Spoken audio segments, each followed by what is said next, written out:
नमस्कार, स्वागत है आपका न्यूज कैपिटल एक्सप्रेस में और मैं हूं आपके साथ आशीष पांडे। रुक करते हैं बुलेटिन की ओर। मध्य प्रदेश के पीएचई राज्य मंत्री बृजेंद्र सिंह यादव चंदेरी के समीप ग्राम टांडा में हो रहे यज्ञ में शामिल होने के लिए चंदेरी के रेस्ट हाउस डाक बंगला पहुंचे, जहां उनका पहले से ही इंतजार कर रहे जिला सहकारी केंद्रीय मर्यादित बैंक गुना की शाखा चंदेरी में महाघोटाले से पीड़ित व्यक्तियों का दर्द झलक उठा। वहां उपस्थित खाता धारकों ने अपने साथ हुई लाखों की ठगी के बारे में राज्य मंत्री के सामने अपना दर्द बयां किया।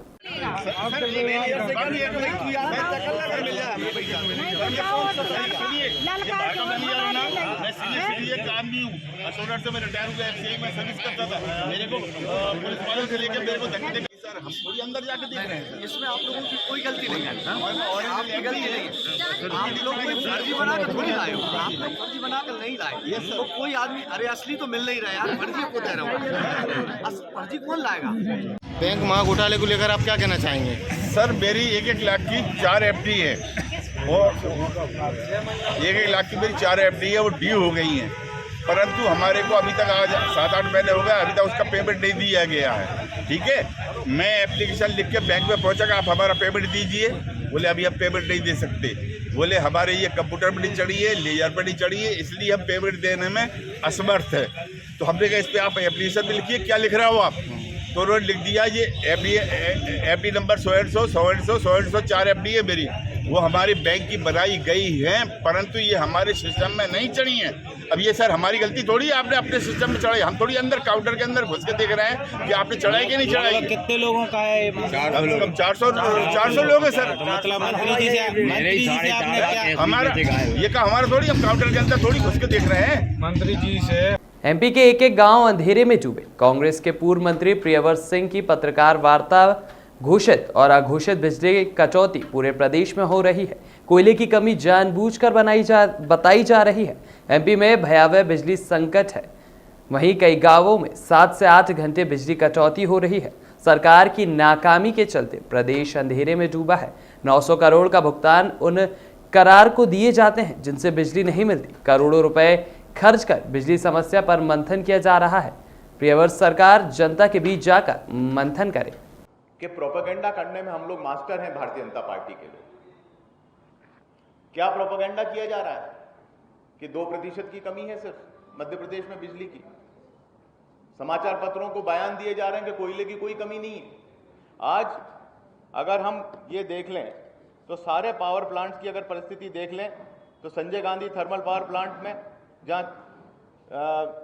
जहां 22.5 टन कोयले की आवश्यकता है, वहां पर 85% प्लांट लोड के आधार पर 22.5 टन कोयले की आवश्यकता पड़ती है।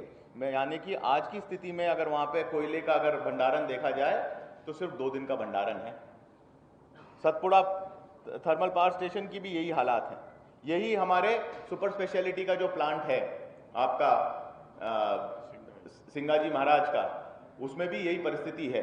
और सुपर स्पेशलिटी प्लांट कभी बंद नहीं होता, पर जितने व्यवधान सुपर स्पेशलिटी प्लांट में पिछले 1 साल में हुए हैं, वो एक केस स्टडी होनी चाहिए मध्य प्रदेश में ही नहीं पूरे देश में, कि किस प्रकार से थर्मल पावर प्लांट की देखरेख की कमी के कारण सुपर स्पेशलिटी प्लांट को भी बंद होना पड़ा, और वो भी आधे से कम लोड पे वहां पर आज चल रहा है। एक तरफ तो ये सारी बातें हैं, और दूसरी तरफ आपको जान के आश्चर्य होगा कि NTPC से के मोइला महाराष्ट्र का जो पावर प्लांट है, वहां जो मध्य प्रदेश को मिलने वाला शेयर था, वो मध्य प्रदेश ने सरेंडर कर दिया 5 साल के लिए। और 2 और NTPC के प्लांट हैं जहां 6-6 महीने के लिए सरेंडर ये कर चुके हैं अपना जो कोटा था उसको। अगर आप कोटा सरेंडर कर रहे हैं, एक तरफ सरप्लस बिजली बताते हैं, एक तरफ कोटा सरेंडर करते हैं और दूसरी तरफ अघोषित कटौती कर रहे हैं, इसके बीच में क्या लिंक है ये बताना संभव नहीं है। और किस हिसाब से ये विभाग चल रहा है, एक ही बात मैं इसके लिए कह सकता हूं कि अंधेर नगरी चौपट राजा, टके से भाजी और टके से खाजा। 900 करोड़ हर साल गरख में जाते हैं जनता के, और मध्य प्रदेश आवश्यकता पड़ती है आपको ये देखने की कि एनर्जी एक्सचेंज का हिसाब किताब क्यों नहीं देते हैं। एनर्जी एक्सचेंज का हिसाब किताब दें। आप कितने रुपए में एक्सचेंज कर रहे हैं, किस मात्रा में बिजली खरीद रहे हैं और किस मात्रा में बिजली दे रहे हैं, इसका कभी खुलासा कोई अधिकारी नहीं करेगा। मैं आपको बताना चाहूंगा कि एनर्जी एक्सचेंज में भी मध्य प्रदेश को भारी घाटा हो रहा है। जनरेटिंग हमारी जो ट्रांसमिशन कंपनी और पावर मैनेजमेंट कंपनी है, दोनों के मिसमैनेजमेंट के कारण एनर्जी एक्सचेंज में भी हम लोग बड़ा घाटा खा रहे हैं। साथ साथ ही आपकी एक्सपोर्ट कोल के लिए बात की जा रही है कि इंपोर्टेड कोल लाई जाए, सॉरी एक्सपोर्ट क्या, कोल इंपोर्ट की बात की जा रही है। अब कोल इंपोर्ट होता है इंडोनेशिया से, ये आप सब जानते हैं। इंडोनेशिया है दक्षिण एशिया के अन्य देशों से, ऑस्ट्रेलिया से या दक्षिण एशिया के अन्य देशों से, जहां पे भी कोयला हम इंपोर्ट कर सकते हैं। ये इंपोर्टेड कोयला आता है बंदरगाहों पर। कोल के हमारे पास अच्छे रिजर्व हैं। दो कंपनी जो शासकीय उपक्रम है, चाहे स्टेट के उपक्रम हो चाहे सेंटर के उपक्रम हो, आज सेंटर और स्टेट में एक ही सरकार है, भारतीय जनता पार्टी की सरकार। इस सरकार के बारे में बीच में आराम से तालमेल करके अभी कोई तरीका निकाला जा सकता है, कोई फाइनेंशियल सिचुएशन क्रिएट की जा सकती है कि हमें कोल मिलने लग जाए। परंतु तैयारी पूरे देश में यह है कि कोल इंडिया को बंद करो, उससे बोलो कि कोल इंडिया घाटे में चल रहा है और अडानी के बंदरगाहों को कोयले से भरो और अडानी को फायदा पहुंचाओ और बंदरगाहों को से कोयला उठाओ। अब इसमें पूरे में एक तो अडानी जी, मोदी जी, शिवराज जी और वो सारे ट्रांसपोर्टर्स का जो स्कैम है, भारतीय जनता पार्टी के नेता इसमें इन्वॉल्व हैं और एक बड़ा स्कैम करने की तैयारी पूरे देश में की जा रही है, कोयले की कमी को बता के। ये एक सीधा सीधा तथ्य है। तीनों के बीच में तालमेल, जब हमारे पास कोल रिजर्व हैं, सारी चीजें सरकारी उपक्रम हैं, तो दिक्कत किस बात की। भाजपा के वरिष्ठ ब्रिजेश लोनावत के प्रथम पुण्य स्मरण पर भाजपा नेताओं ने श्रद्धांजलि दी और उनके सहयोगी ने भी पहुंचकर बड़ी संख्या में उनके पुण्य स्मरण किए। विजय जी हमेशा याद आते हैं क्योंकि भोपाल में सबसे विश्वसनीय जानकारी देने वाला कोई व्यक्ति था तो ब्रिजेश जी थे। मैं दुनिया में कहीं पर भी हूँ, पर भोपाल की कोई स्थिति हो चाहे राजनीतिक, वो अगर जानकारी कोई देता था तो ब्रिजेश से ही लेता था और इसलिए ब्रिजेश जी तो हमेशा याद आते हैं और दिल में बसे हुए। मैं डॉक्टर शैलेश लोनावत, ब्रिजेश का बड़ा ब्रदर। आज ब्रिजेश की प्रथम पुण्यतिथि है और लोनावत परिवार ने तो अपना एक अनमोल रत्न खो दिया है, लेकिन सबसे बड़ी क्षति हुई है समाज को, दोस्तों को, इष्ट मित्रों को, जो कि उसके साथ साथ हमेशा कंधे से कंधा मिलाकर समाज सेवा के, राजनीति के एवं धर्म सेवा के कार्य करते रहते थे। बहुत कम लोगों को मालूम होगा कि ब्रिजेश राजनीति के साथ साथ धर्म में भी पूरा समय देते थे। कोई से भी गुरु हो, उनको यहाँ से विहार, हमारे जैन समाज में होता है पैदल विहार करते हैं, उनकी व्यवस्था करना, उनको आगे परेशानी ना हो, तो वो सारी व्यवस्थाएं जमाने के लिए भी हमेशा ब्रिजेश तत्पर रहते थे। ये हमारे पूरे भोपाल नहीं मध्य प्रदेश के लिए इस युवा नेता के जाने से बहुत बड़ी क्षति हुई है और लोनावत परिवार को जो क्षति है उसका तो मैं बयान ही नहीं कर सकता हूँ। आज हम सब लोग मित्र, साथी, युवा राजनेता,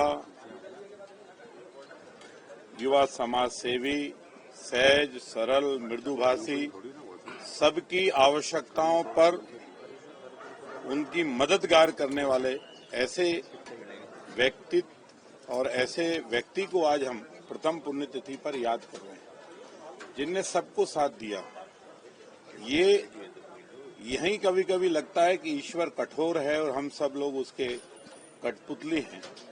जिस समय समाज को, देश को, परिवार को, मित्रों को आवश्यकता होती है, उस समय अगर परमात्मा उस व्यक्ति को हमसे बीच में से ले ले, स्मरण अवश्य किए जाते हैं, उनके कामों को याद अवश्य किया जाता है, उनको बार बार याद भी किया जाता है, उनके व्यवहार को और उनके द्वारा की गई मदद को भी हर हमेशा चर्चा में लाया जाता है। लेकिन जब आदमी प्रत्यक्ष होता है उसका आनंद अलग होता है। और आज हम लोगों को कभी ये उम्मीद नहीं थी कि ब्रिजेश लोनावत जी के हमारे दोस्त, हमारे भाई, हमारे हम सखा और जो हम खुल के राजनीति में भी गप्पबाजी करने वाले आदि ब्रिजेश लोनावत जी को आज प्रथम पुण्यतिथि पर हम सब लोग पुष्पांजलि देने खड़े होंगे। ऐसे में तो दोस्त को साथ होना चाहिए, कदम से कदम मिलाकर आगे की रणनीति में सहयोग करना चाहिए, पर जो होनी है उसके आगे हम सब नतमस्तक हैं। प्रथम पुण्यतिथि पर हम उनको याद कर रहे हैं, उनको नमन कर रहे हैं और परमात्मा से यही प्रार्थना कर रहे हैं कि अगर तुम्हें को ब्रजेश लूनावत अच्छे लगे हैं, आपने बुलाया है, तो उनको उचित स्थान देना परमात्मा, और हो सके तो पुनः इस धरती पर अवश्य भेजना, यही परमात्मा से इस प्रथम पुण्यतिथि पर।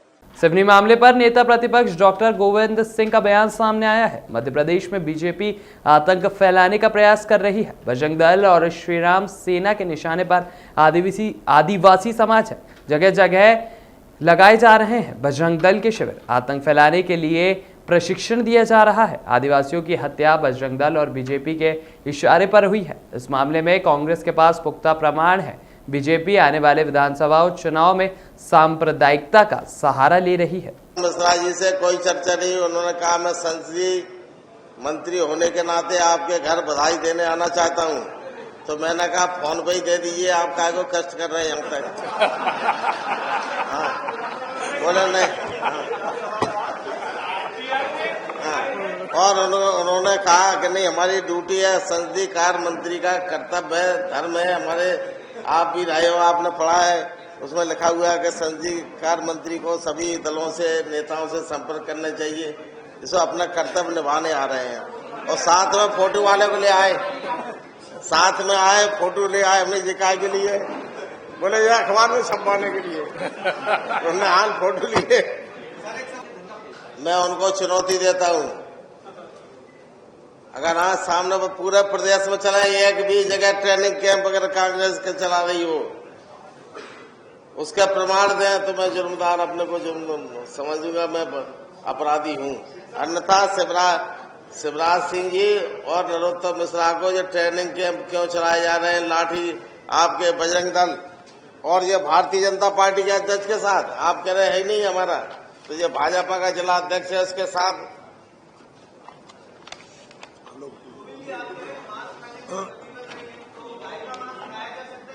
ये गाय का नहीं का, नॉन वेज कोई भी बकरे का हो, मछली का हो, खाया जाता है, तो इस पर कहीं प्रतिबंध है?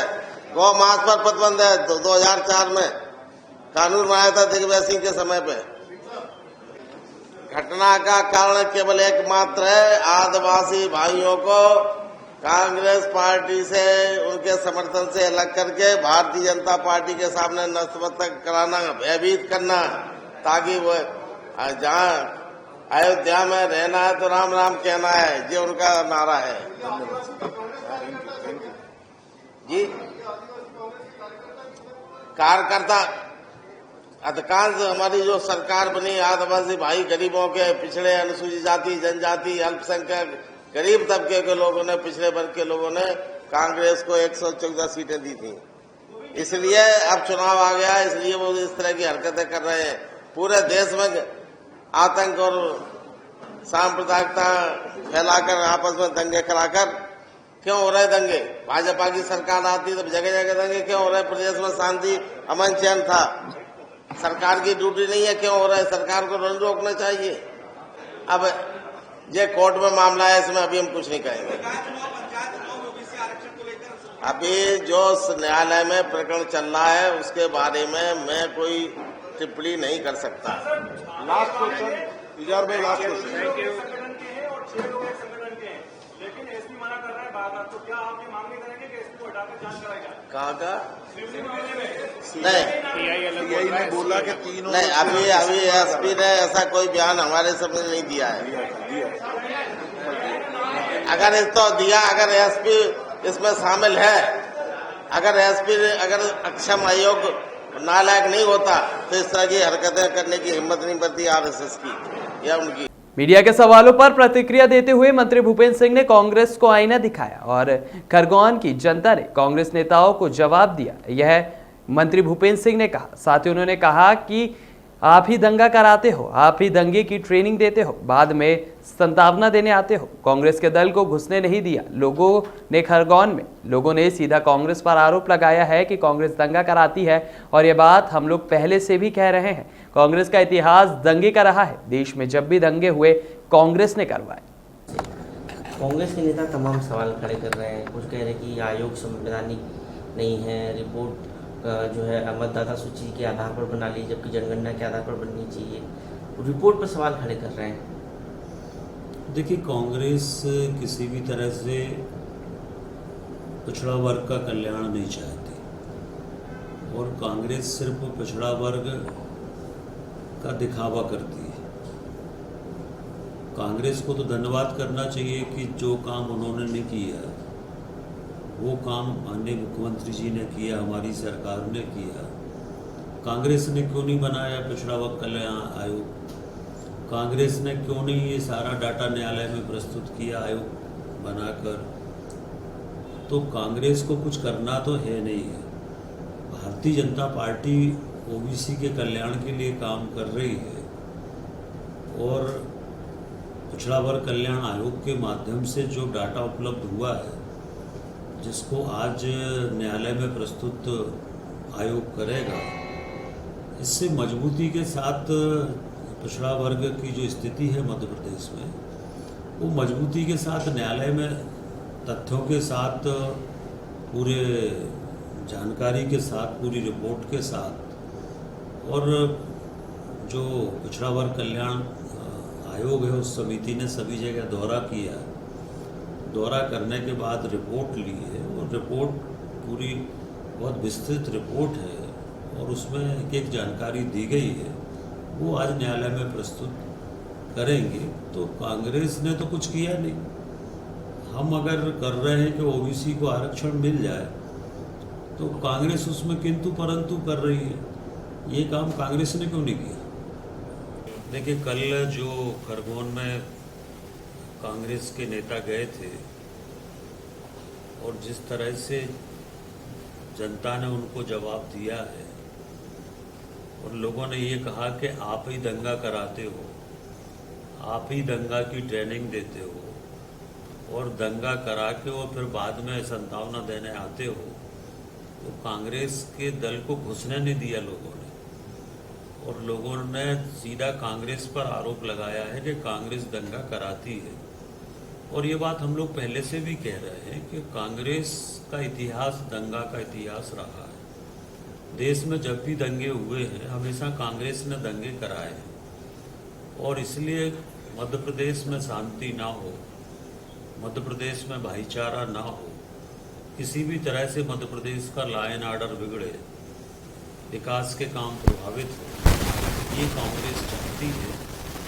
और कल उसका सच जो है, मिशन 2023 और राष्ट्रीय महिला मोर्चा प्रशिक्षण शिविर को लेकर प्रदेश कार्यालय में बैठक आयोजित की गई, जिसमें जिला अध्यक्ष सुमित पचौरी सहित महिला मोर्चा की तमाम कार्यकर्ता और पदाधिकारी शामिल हुए। बैठक में इंदौर में हुई बैठक पर लिए गए फैसलों और इनके इम्प्लीमेंट पर चर्चा हुई। साथ ही 14, 15, 16 मई को सीहोर में होने जा रहे राष्ट्रीय महिला मोर्चा के प्रशिक्षण शिविर को लेकर चर्चा हुई। वहीं पार्टी में महिलाओं को 50% आरक्षण देने पर प्रदेश अध्यक्ष माया नारोलिया ने कहा कि महिला को ज्यादा से ज्यादा प्रतिनिधित्व दिया जाए, साथ ही राज्यसभा में भी महिलाओं की भागीदारी हो। महत्वपूर्ण और कामकाजी बैठक महिला मोर्चा के आगामी कार्यक्रमों को लेकर आयोजित की गई है। महिला मोर्चा के आगामी कार्यक्रम में 4 महानगरों में बुद्धिजीवी मातृशक्ति सम्मेलन आयोजित करना है। वो सम्मेलन होंगे और हमारे 53 जिलों में हितग्राही सम्मेलन आयोजित करना है। इसकी रूपरेखा को लेकर हमारी आज ये बैठक आयोजित की गई है। एक बहुत बड़ा कार्यक्रम मध्य प्रदेश भोपाल को मिला है। महिला मोर्चा का राष्ट्रीय प्रशिक्षण पहली बार 13, 14, 15 मई को भोपाल के में आयोजित होने जा रहा है, ग्रेसिस रिसोर्ट इछावर रोड पर। उसको लेकर भी हमारी बहनों को जानकारी दी गई कि अन्य व्यवस्था में महिला मोर्चा किस प्रकार अपनी उपस्थिति निभाकर इस कार्यक्रम को सफल बनाने में अपनी महती भूमिका का निर्वहन करेगा।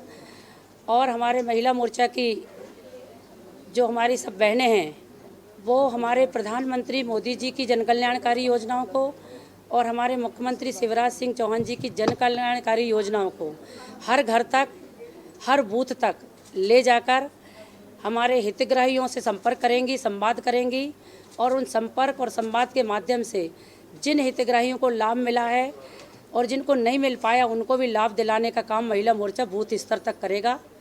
ये हमारी कार्य योजना है। इस सम्मेलन में हमारी 5 से 7 हज़ार की संख्या रहेगी बहनों की और इसमें हर प्रकार की जो भारतीय जनता पार्टी से जुड़ना चाहती हैं या भारतीय जनता पार्टी से नहीं भी जुड़ी, वो बहनें भी इसमें सम्मिलित रहेंगी। डॉक्टर है, प्रोफेसर है, इंजीनियर है, बुटीक चलाने वाली बहनें, हमारी छोटे छोटे उद्योग धंधे जो चलाती हैं, बड़े बड़े और फैक्ट्रियाँ वगैरह जो हमारी बहनें संचालित करती हैं, साहित्य के क्षेत्र में जिनकी रुचि है, अध्यात्म के क्षेत्र में जिनकी रुचि है, हमारी पत्रकार बहनें हैं, हमारी खिलाड़ी बहनें हैं, ऐसी अन्य सब बहनें इस कार्यक्रम में सम्मिलित होंगी।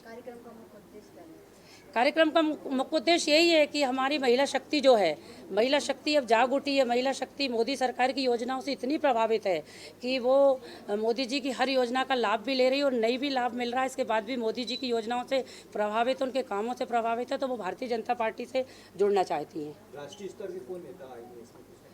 राष्ट्रीय स्तर के नेता इसमें महिला मोर्चा की जो हमारा बुद्धिजीवी सम्मेलन होगा, उसमें हमारी राष्ट्रीय नेत्री के रूप में स्मृति ईरानी जी भी उपस्थित हो सकती हैं, पंकजा मुंडे जी, राष्ट्रीय अध्यक्ष महिला मोर्चा वांती श्रीनिवासन जी, निर्मला सीतारमण जी, ऐसे कई नाम हम लोगों ने निकाले हैं। स्थान और समय तारीख निश्चित होने के बाद ये भी बता दिया जाएगा कि कौन राष्ट्रीय नेत्री इस कार्यक्रम में सम्मिलित होने जा रही हैं। की बैठक हमारे 4 महानगरों में बुद्धिजीवी मातृशक्ति सम्मेलन होना है, भोपाल, इंदौर, ग्वालियर, जबलपुर, और हमारे शेष 53 जिलों में हितग्राही सम्मेलन होना है।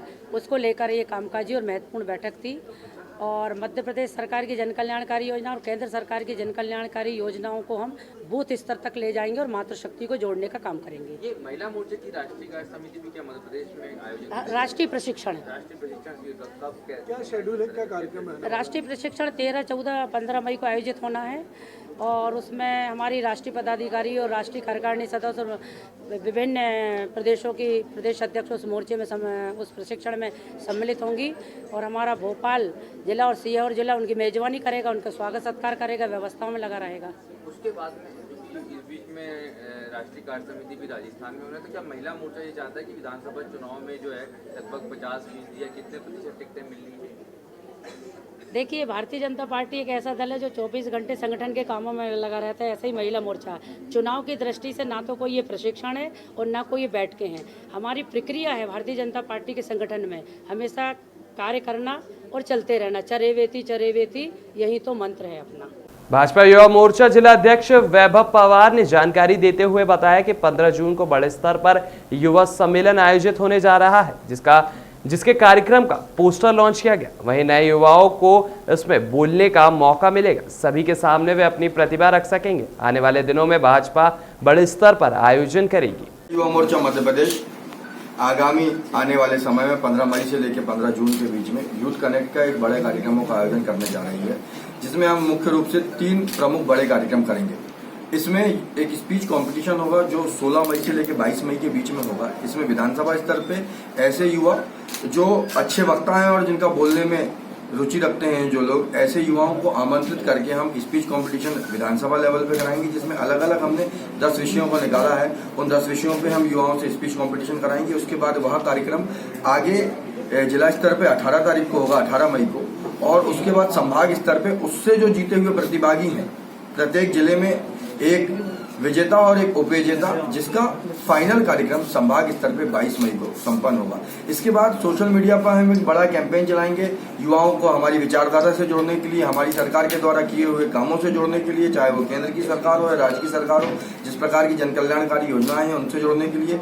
इसके बाद 1 जून से लेके 15 जून के बीच में हम बड़े युवा सम्मेलन करेंगे। इन बड़े युवा सम्मेलनों में ये प्रमुख रूप से मध्य प्रदेश के 8 शहरों में होंगे: भोपाल, इंदौर, जबलपुर, ग्वालियर, उज्जैन, सागर, रीवा और शहडोल। जो भोपाल का हमारा कार्यक्रम होगा ये 15 जून को होगा। इस कार्यक्रम का समापन भोपाल से ही होगा। ये 15 जून को एक बड़ा कार्यक्रम होगा, यहाँ बड़ा युवाओं का सम्मेलन होगा। इस कार्यक्रम में विशिष्ट तरह की थीम होगी जो जिस शहर से जुड़ा हुआ है, जैसे इतिहास विकास को लेकर थीम होगी, अध्यात्म को लेकर थीम होगी। हर कार्यक्रम की, हर युवा सम्मेलन की अलग अलग थीम होगी। साथ ही साथ इन युवा सम्मेलनों में हमारे केंद्रीय नेतृत्व एवं प्रदेश के प्रमुख नेताओं का भी सानिध्य मिलेगा। सभी कार्यक्रमों के अलग अलग अतिथि होंगे। इन कार्यक्रमों में प्रमुख रूप से अलग अलग विधाओं के युवाओं को भी हम आमंत्रित करेंगे, जो समाज में अपना एक विशिष्ट स्थान रखते हैं, समाज में विशिष्ट अपनी पहचान रखते हैं और अलग अलग क्षेत्रों में काम करते हैं। ऐसे नए एंटरप्रेन्योर, नए किसान, नए इंजीनियर, युवा डॉक्टर्स, ऐसे जो भी अलग अलग क्षेत्रों में काम करने वाले अलग अलग विधाओं के युवा हैं, हम उनको आमंत्रित करेंगे और हमारे युवा मोर्चा के साथी इसमें आएंगे। ऐसे बड़े और वृहद स्तर के संभागीय सम्मेलन प्रत्येक संभाग केंद्र में मध्य प्रदेश में आयोजित होंगे। इस प्रकार का यह आयोजन युवाओं को भारतीय जनता पार्टी के कामों से जोड़ने के लिए और आदरणीय कुशाभाऊ ठाकरे जी की जन्म जयंती का जो 100वां वर्ष चल रहा है उसका यह संगठन पर्व भारतीय जनता पार्टी मना रही है, उसी के निमित्त यह कार्यक्रम संपन्न होने जा रहे हैं। नगरीय प्रशासन मंत्री भूपेंद्र सिंह की प्रेस कॉन्फ्रेंस, उनके साथ में स्कूल शिक्षा मंत्री। आज जो हमारा पिछड़ा वर्ग कल्याण आयोग है, पिछड़ा वर्ग कल्याण आयोग के द्वारा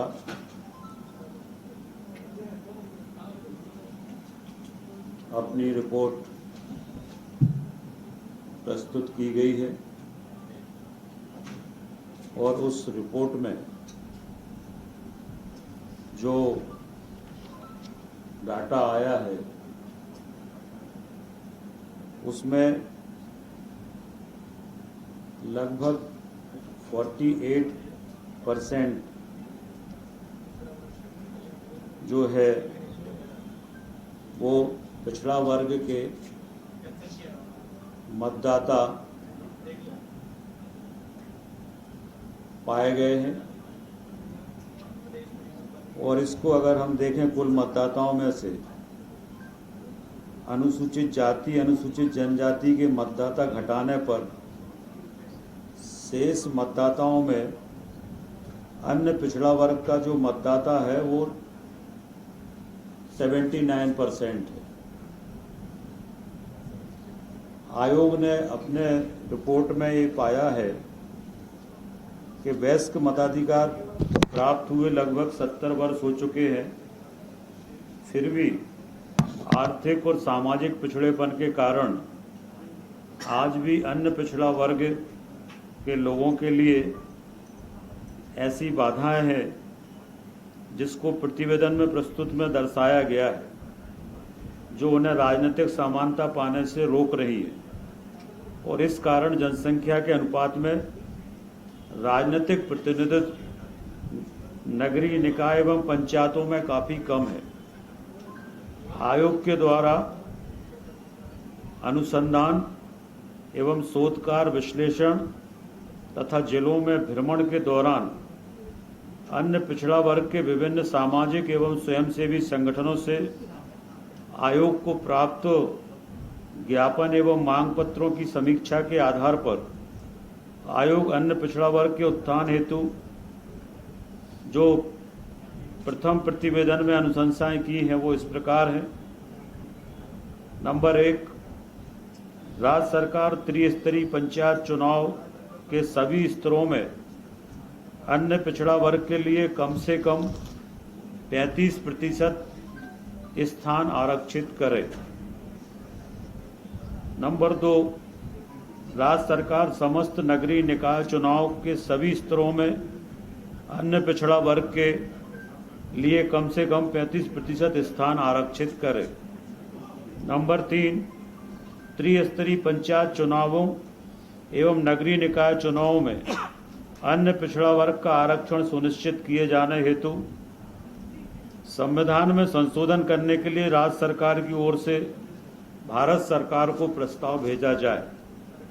नंबर 4, राज्य शासन द्वारा सर्वे उपरांत चिन्हांकित कर जनसंख्या के आधार पर अन्य पिछड़ा वर्ग बाहुल्य जिला एवं ब्लॉक को अन्य पिछड़ा वर्ग बाहुल्य क्षेत्र घोषित किया जाए।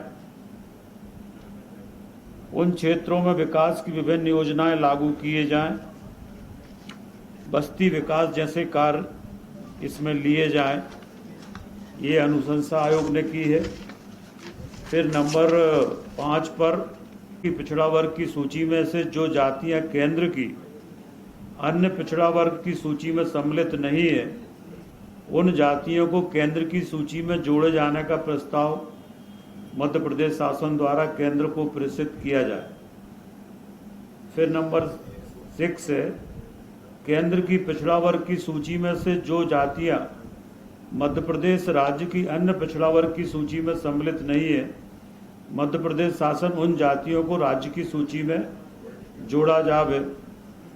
आयोग को जिले के भ्रमण के दौरान 82 सामाजिक संगठनों से ज्ञापन प्राप्त हुए हैं और जो ऑनलाइन है वो 853 सुझाव मिले हैं, मेल पर 156। इस तरह से आयोग ने आज अपनी रिपोर्ट प्रस्तुत की है। आयोग के हमारे इस बुलेटिन में फिलहाल इतना ही। देश दुनिया की तमाम ताज़ा जानकारी के लिए बने रहिए न्यूज़ कैपिटल एक्सप्रेस पर। नमस्कार।